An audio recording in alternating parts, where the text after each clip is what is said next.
Israel சென்றுள்ள அமெரிக்க வெளியுறவுத்துறை அமைச்சர் மார்க்கோ ரூபியோ அந்த நாட்டின் பிரதமர் பெஞ்சமின் நெத்தன்யாகுவை சந்தித்து பேசினார்.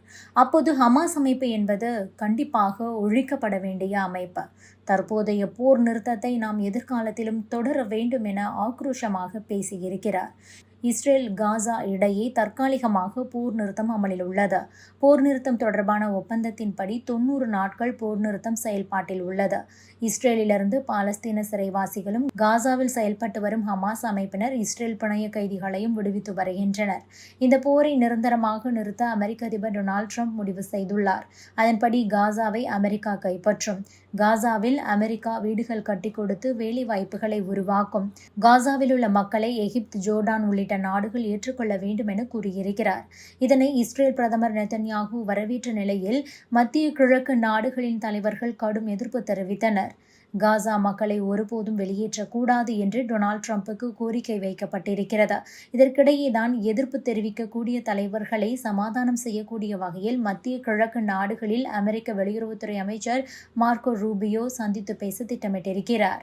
இந்த நிலையில்தான் எதிர்ப்பு தெரிவிக்கக்கூடிய தலைவர்களை சமாதானம் செய்யக்கூடிய வகையில் மத்திய கிழக்கு நாடுகளுக்கு சுற்றுப்பயணம் மேற்கொண்டு அமெரிக்க வெளியுறவுத்துறை அமைச்சர் மார்க்கோ ரூபியோ அந்த நாட்டு தலைவர்களை சந்தித்து பேசியிருக்கிறார். இதற்கான சுற்றுப்பயணத்தை அவர் தொடங்கியுள்ளார்.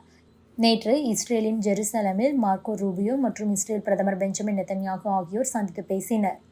அதன் பிறகு இருவரும் கூட்டாக செய்தியாளர்களை சந்தித்து பேசினார்கள். அந்த வேளையில் மார்க்கோ ரூபியோ காசாவில் செயல்பட்டு வரும் ஹமாஸ் அமைப்புக்கு கடும் எச்சரிக்கை கொடுத்திருக்கிறார்.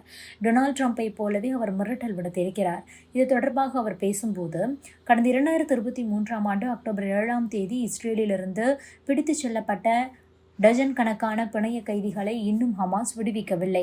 அவர்களை விடுவிக்காவிட்டால் நகரத்துக்கான அனைத்து வாயில்களும் திறக்கப்படும்.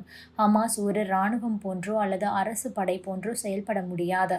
வன்முறை, அச்சுறுத்தல் உள்ளிட்டவற்றை கையில் எடுக்கும்போது அமைதி என்பது சாத்தியமற்றதாகிவிடும்.